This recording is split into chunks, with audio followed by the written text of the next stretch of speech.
네, 안녕하십니까. 안녕하세요. 아이고 반갑습니다. 반갑습니다. 네, 잘 지내시죠?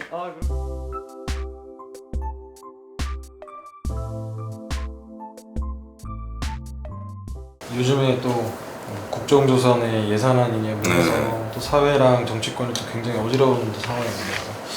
그럼에도 이제 또 크리스마스니까 또 따뜻한 소식을 또 국민에게 한번 전하고 싶었어요. 이런 자리. 뭐 특별히 따뜻한. 따뜻한 얘기라고 생각했어요. 일단 먼저 인터뷰 응해주셔서 너무 감사한 말씀 드리고 싶고요. 그럼 시작하겠습니다. 우선 정치인 입양 과정 중에서는 지금까지 알려진 바로는 이제 최재형, 김미애 공무님, 수석님도 입양 과정이 좀 놀랐어요. 저는. 예. 굳이 뭐 얘기하다가 나왔을 거예요. 네, 맞아요. 그때.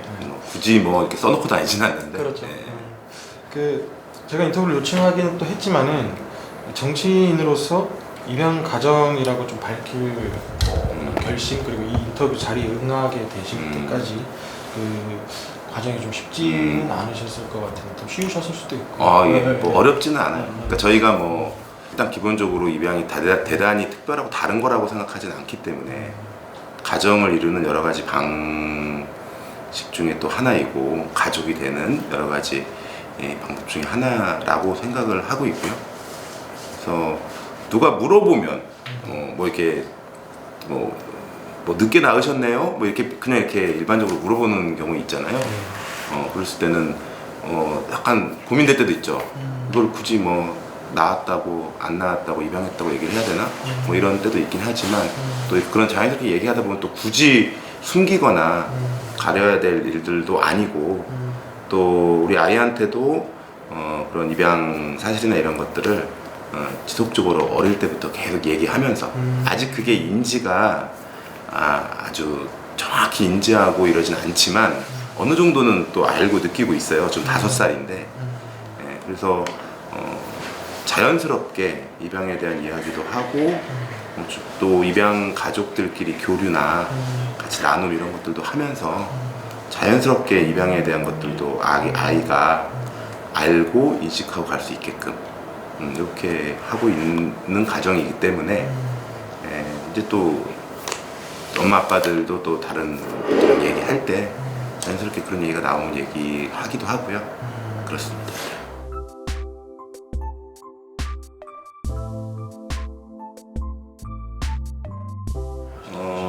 아이가 2018년 10월생인데요.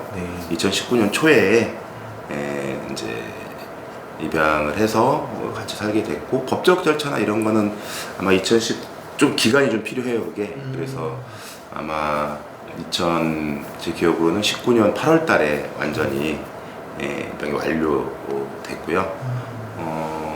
원래 이제 우리가 성가정 입양원이라고 카톨릭 이쪽에 입양원에 봉사를 아내가 쭉 다녔었어요.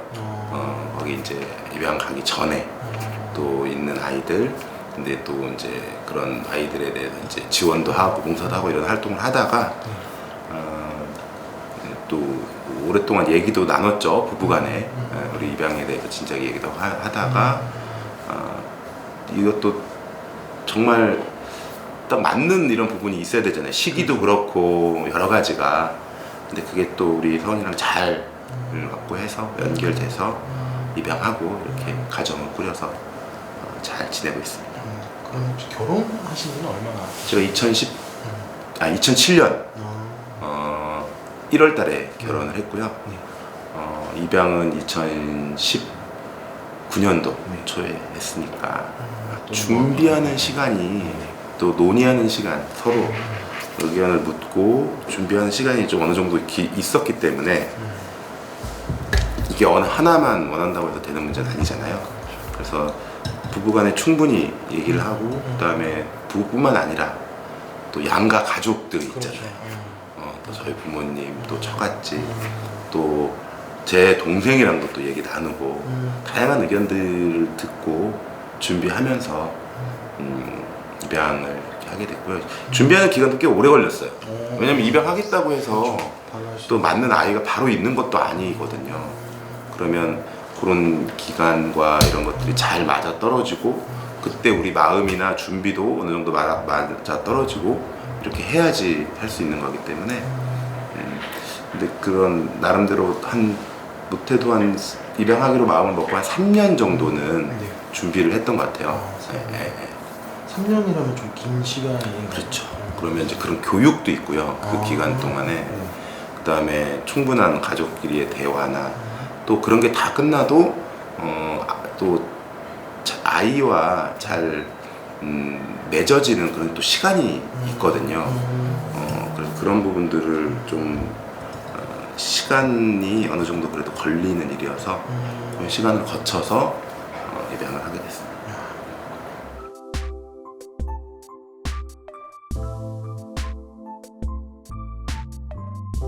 근데 요즘은 제가 알기로 거의 비밀 입양이라고 할 수 있는 이런 것들이 어려운 걸로 알고 있어요.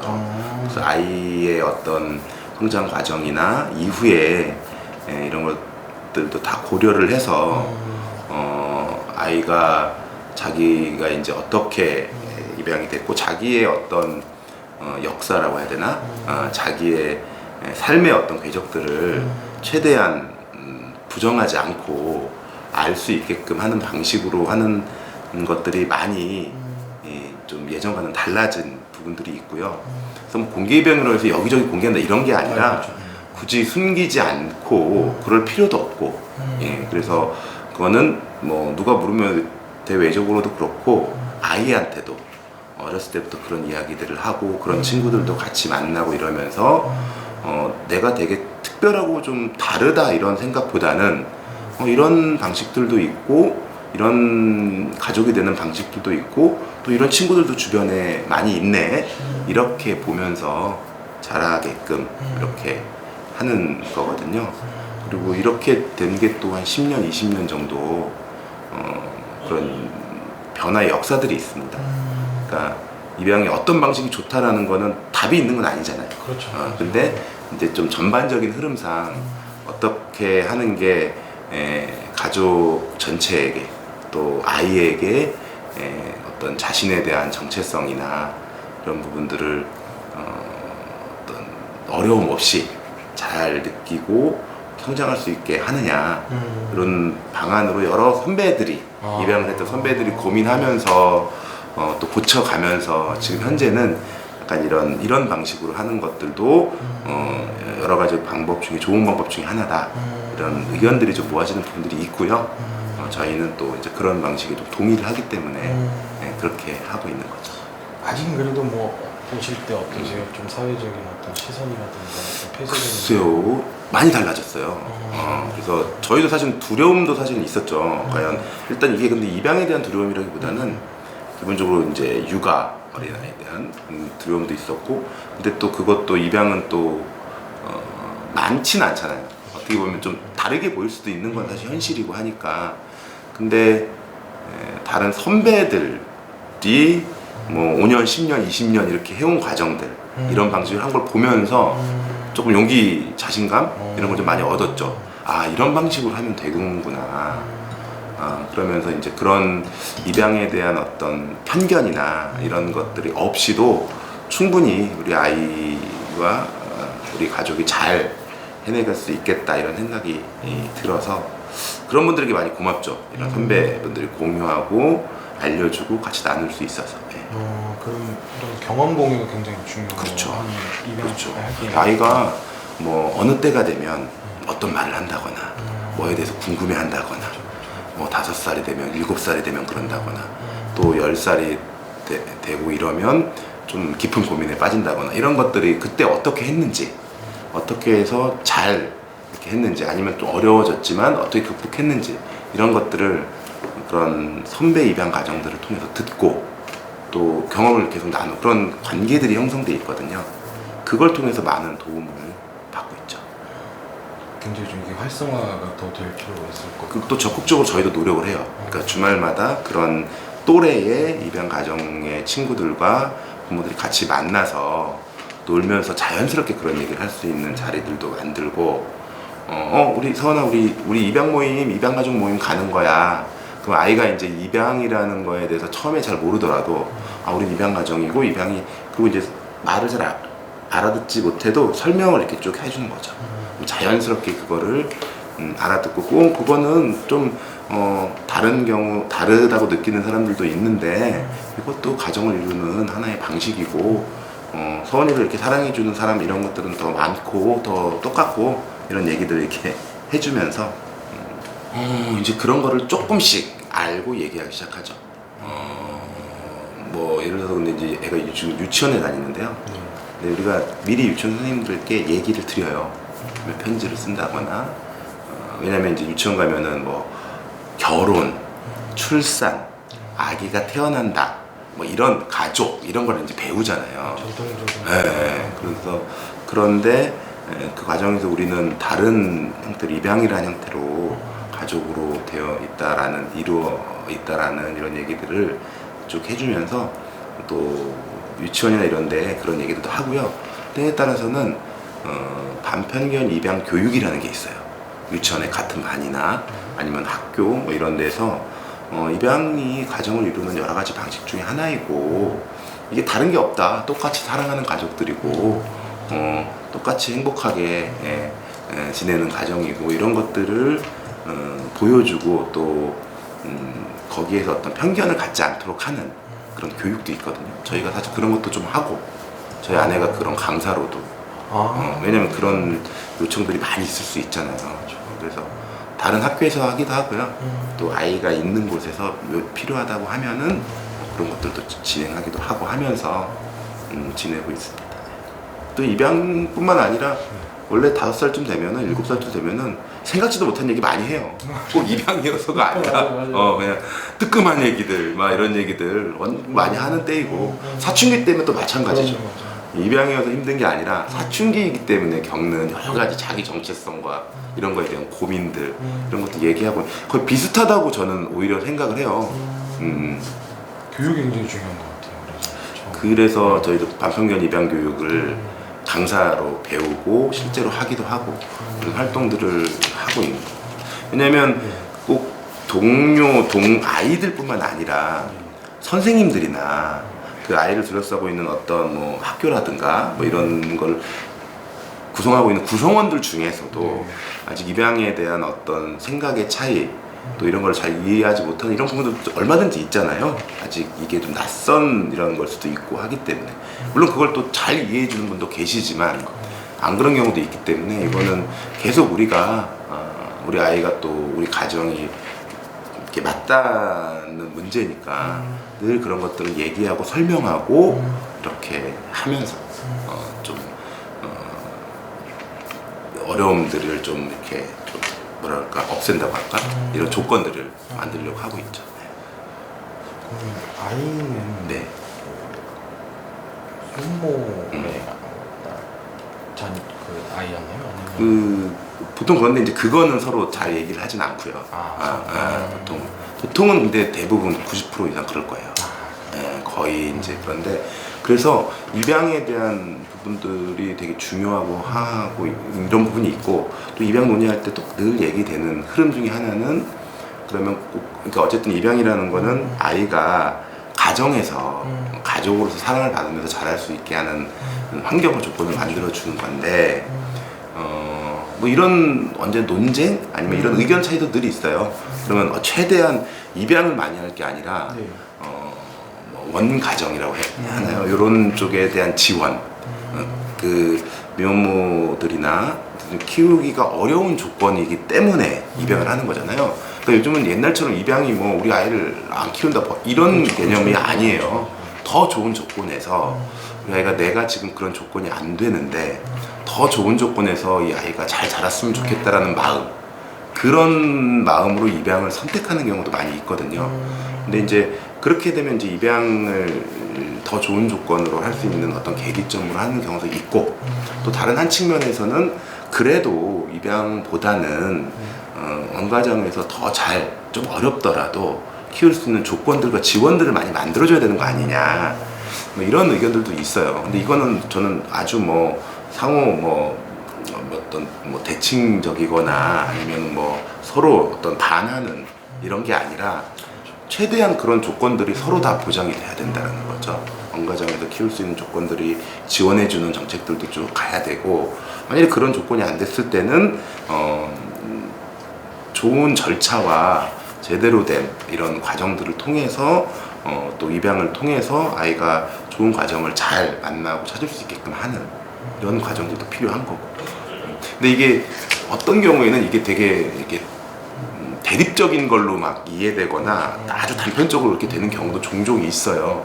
저는 그렇게 생각하지 않고 당연히 이제 원가정에 대한 지원 이런 것들도 필요하고 최대한 그런 노력들을 하되, 또 그런 조건이 안 되는 경우에는 입양이 잘 이루어지고 또 그걸 통해 가지고 아이가 행복하게 가정에서 사랑받으면 잘할 수 있는 조건을 만드는 것, 이게 서로 좀 서로 입장들을 좀 이해하고 서로 좀 긍정적인 측면들을 서로 좀 이렇게 보듬어 주면서 갈 수 있는 이런 방향들이 좀 있어야 된다, 이런 생각이 좀 듭니다.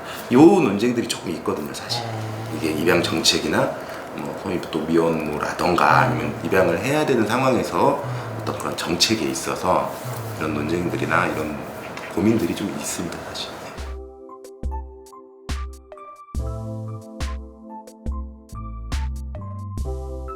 저희는 딱 우리 애구나. 왜냐면 딱 이렇게 눈도 작고요. 아내도 그런데 약간 눈도 좀 작고 웃을 때 실눈이 되고 이런 걸 보면서 우리 애구나 이런 느낌이 있었고, 또 같이 자라고 같이 비슷한 거 먹고 하니까 또 비슷비슷해져요. 그래서 정말 그런 차이나 이런 거는 못 느끼겠어요. 또 뭐 이제 계속 쑥쑥 자라나갈 건데. 그럼요. 요즘에 또 뭐 어떨 때 아이를 보시면 많이 자라구나. 뭐 우리 아이가 4개월 때 이제 처음 만나고 와서 또 그때부터 이렇게 같이 지내고 했는데, 지금 벌써 5살이고 이제 내년에 6살 되니까요. 말도 하고 저희 감정도 표현하고 그럴 때 정말 많이 컸다, 이런 느낌이 있고요.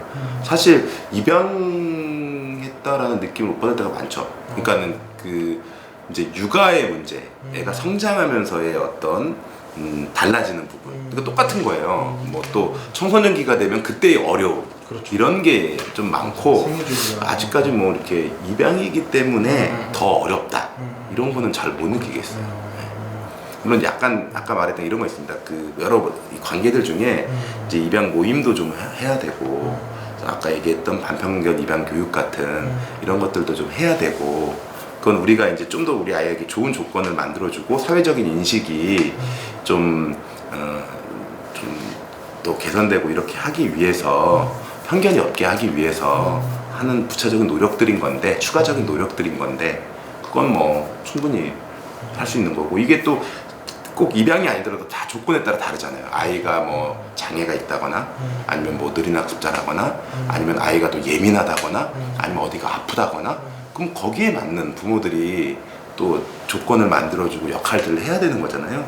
그러니까 저는 그런 여러 가지 것들 중에, 요즘은 또 입양 아니더라도 뭐 다문화 가정, 뭐 상호문화 가정 이런 분들도 있고, 또 도시와 또 뭐 농촌 뭐 이런 조건에 따른 여러 가지도 있고, 이런 여러 가지가 있잖아요. 그렇죠. 저는 그런 것 중에 하나 정도라는 생각을 하고 있어요.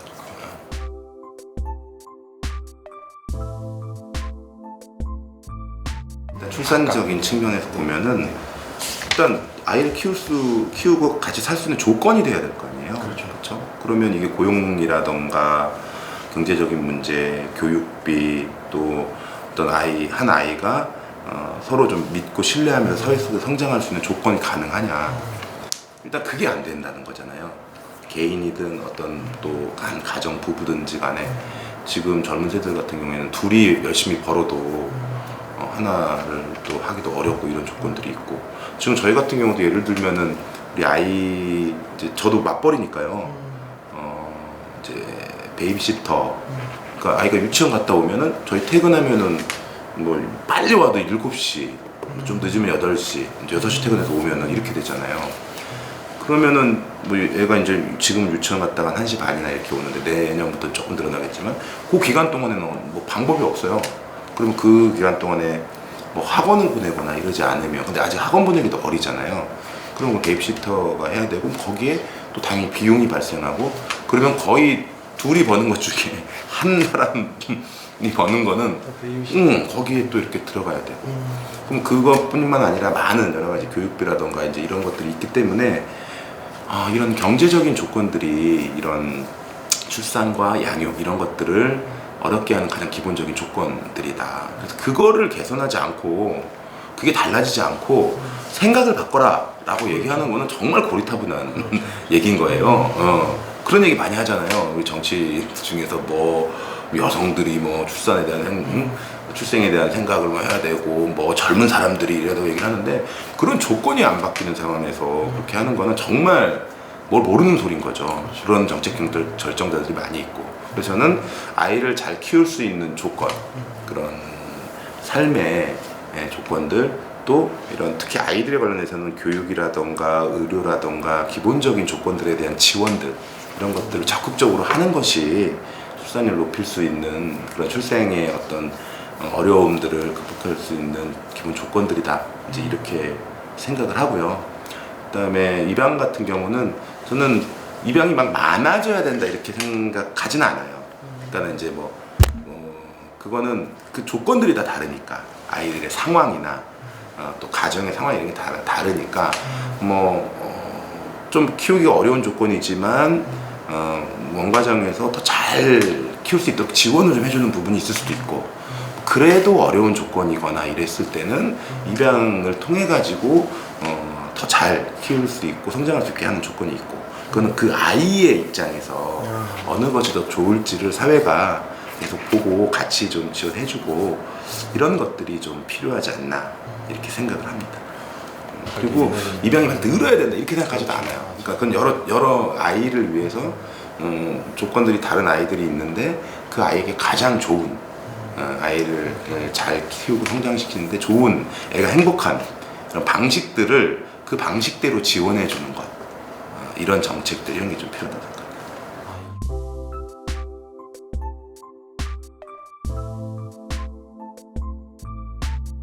입양을 할 마음이 하겠다라는 고민과 마음이 있다면 저희가 좀 마지막에 제가 고민했던 게 사실 용기였거든요. 어떤 거냐면 잘 키울 수 있을까? 사실 그런 고민들이 들잖아요. 그거는 두 가지 같이 드는 건데 육아라는 거에 대한 이런 것도 있고 또 뭔가 다르지 않을까? 이런 좀 겪어보지 않았으니까 그렇죠. 그런 고민들이 있잖아요. 그런데 저는 먼저 입양을 통해 가지고 행복한 가정들을 꾸렸던 사람들을 봤으면 좋겠다. 그런 분들과 얘기를 많이 나눠보고 그리고 용기를 좀 냈으면 좋겠다. 여기서 용기는 뭐냐면 저는 그 부분에서 용기를 얻었거든요.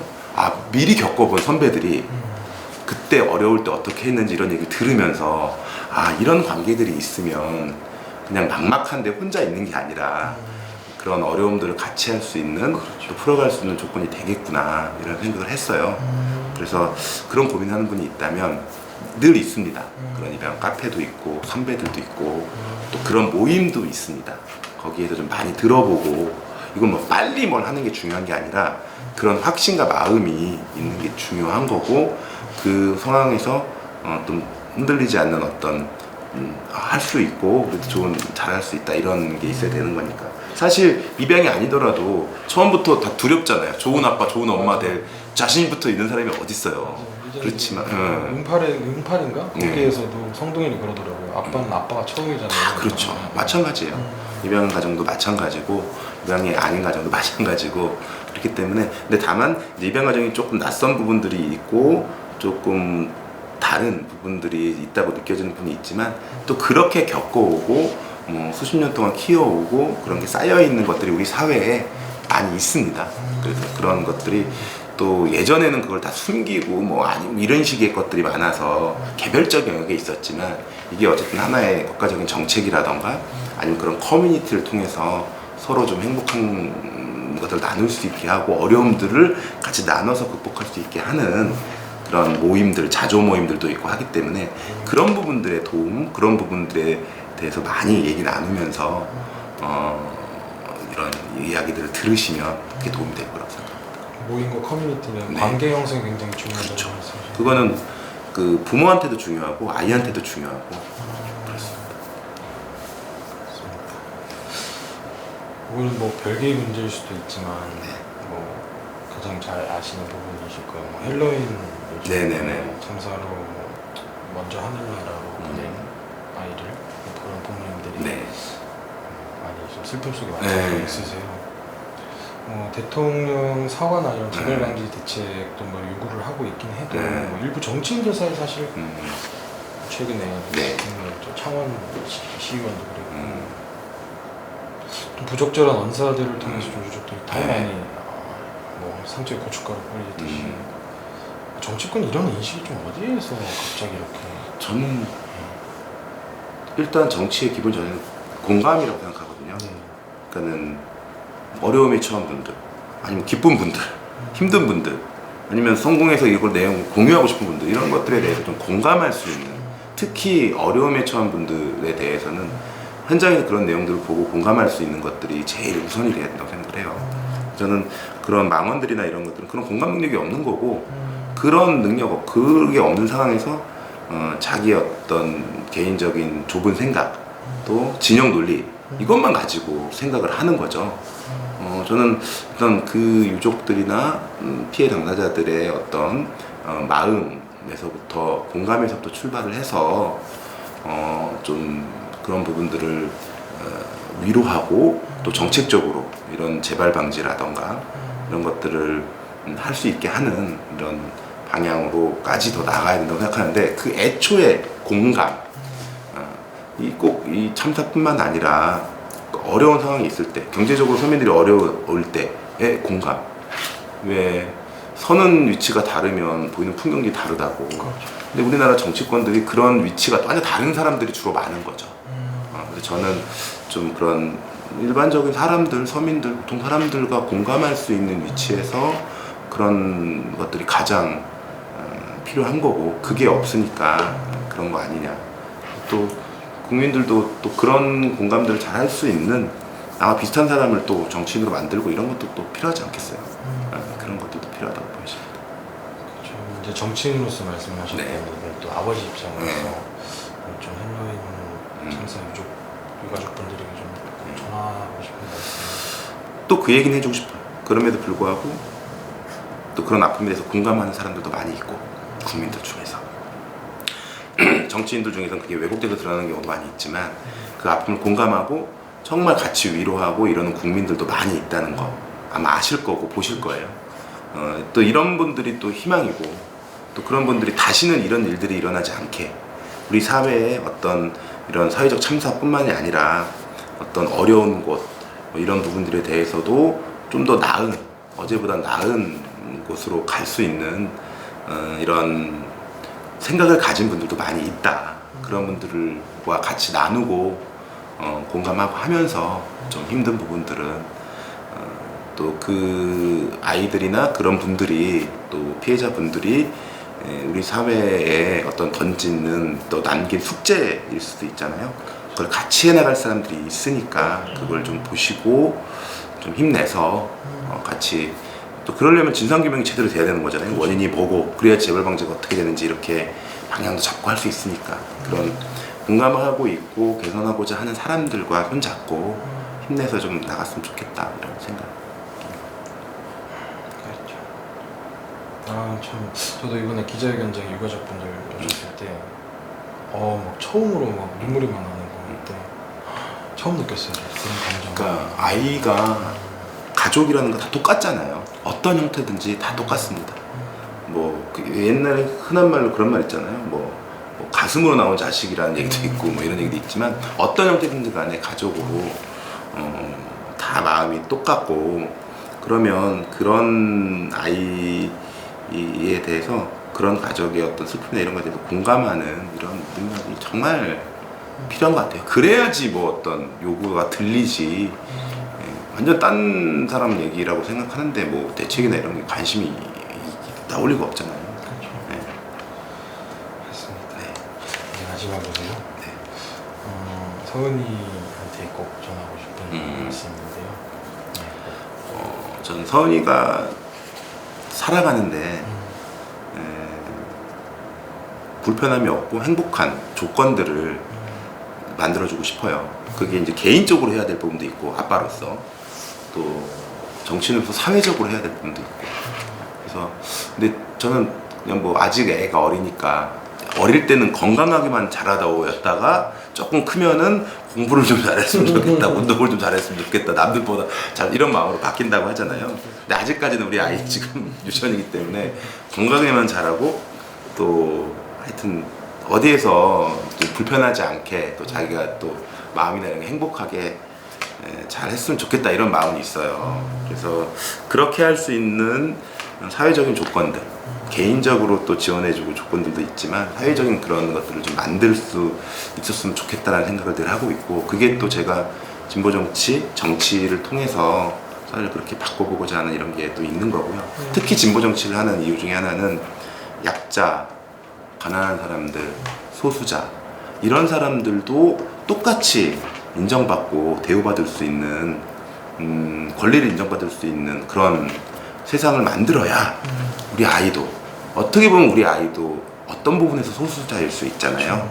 그런 거에 대한 편견이 없고 그런 평등하게 모든 권리를 존중받을 수 있는 사회적인 어떤 흐름들과 제도들을 만들어야 우리 아이가 행복한 미래를 만들 수 있기 때문에, 그리고 그거를 제가 우리 아이보다 나이가 훨씬 많은데 우리 아이 다 크고 할 때까지 다 해줄 수 없는 거잖아요.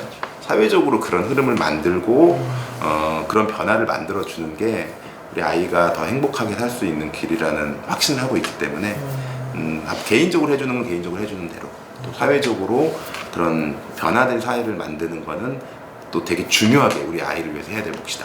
그리고 아까 말씀드린 대로 뭔가 다르다라는 얘기를 들을 수 있는 또 소수자의 입장이기 때문에 그런 권리, 그들이 다르지 않고, 아니 뭐 입양 가정이라는 거 이외에 다른 게 없잖아요. 똑같이 학교 다니고 뭐 하고 뭐 다 똑같고 똑같이 사랑하는 가족들로부터 사랑받고 또 싸우기도 하고, 오늘 아침에도 뭐 안 먹는다고 땡깡 부리고 그래가지고 저도 출근해야 되는데 좀 빨리 먹어야지 이게 출근하는데 이렇게 똑같은데, 그런 아이들이 그런 편견이 없는 이런 세상에서 살아갈 수 있도록 이런 걸 좀 만들어내는, 또 소수자라고 해서 불편하지 않고 또 가난하다고 해서 또 어떤 차별이나 소외가 없는 그런 사회를 만드는데 역할을 하는 게 우리 서원이를 위해서도 필요하고 우리 모두를 위해서도 필요하다, 그런 생각을 하고 있습니다. 이건 정말 마지막으로 크리스마스니까 꼭 국민에게 꼭 전하고 싶은 그런 말씀이 있으시다면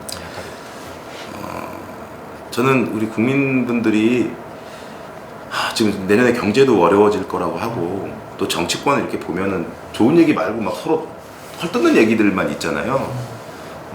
저는 좀 우리가 같이 정치에도 좀 관심을 갖고 사회적인 어떤 조건들이나 변화에 대해서도 관심을 갖고 그런 용기를 끝까지 가졌으면 좋겠어요. 그게 무슨 얘기냐면, 저도 이제 40살 넘어가고 뭐 이제 이러면서 아이씨 뭐 해도 안 되네 뭐 이런 생각이 들 때도 있고, 그냥 나만 어떻게 좀 이렇게 좀 버텨볼까 뭐 이런 생각이 들 때도 있는데, 이게 제가 또 정치권에서 이렇게 보면 볼수록 그렇게 하는 게 해결책만은 아니더라고요. 전체적으로 변하지 않고 전체적인 인식이나 사회적인 변화가 없다면 제가 아무리 그냥 혼자 벗어나려고 발버둥 쳐도 그런 어려움들이 또 다시 돌아오고, 나는 어떻게 또 피해간다고 하더라도 우리 자식들이나 아이들이나 또 주변으로 내 친구들이나 이쪽으로 다시 다 돌아오는다는 생각이 들었어요. 그래서 저는 그런 사회적인 변화, 우리가 모두 다 행복하게 살 수 있는 걸로 가기 위한 어떤 제도적이나 사회적인 변화들에 대해서도 관심을 좀 많이 갖고, 그것이 결국 나에게 돌아온다, 그런 생각들을 좀 같이 나누면 좋지 않을까. 그래서 특히 내년에 경제적으로 더 어렵다고 그러고 정치적으로도 완전히 이제 어떤 진영 대 진영의 논리가 완전히 극한으로 가 있고, 어떻게 보면 또 정의당을 응원해주는 분도 계시지만 미워 죽는 분들도 계시고 여러 가지 있지만, 정말 그 속에서 우리가 개선해나고 만들어낼 점들을 사회적인 변화에 대한 어떤 가능성과 이런 것들을 포기하지 않고 그런 변화들을 만들어가는 데 같이 좀 관심과 힘을 좀 보태줬으면 좋겠다, 이런 생각이 좀 듭니다.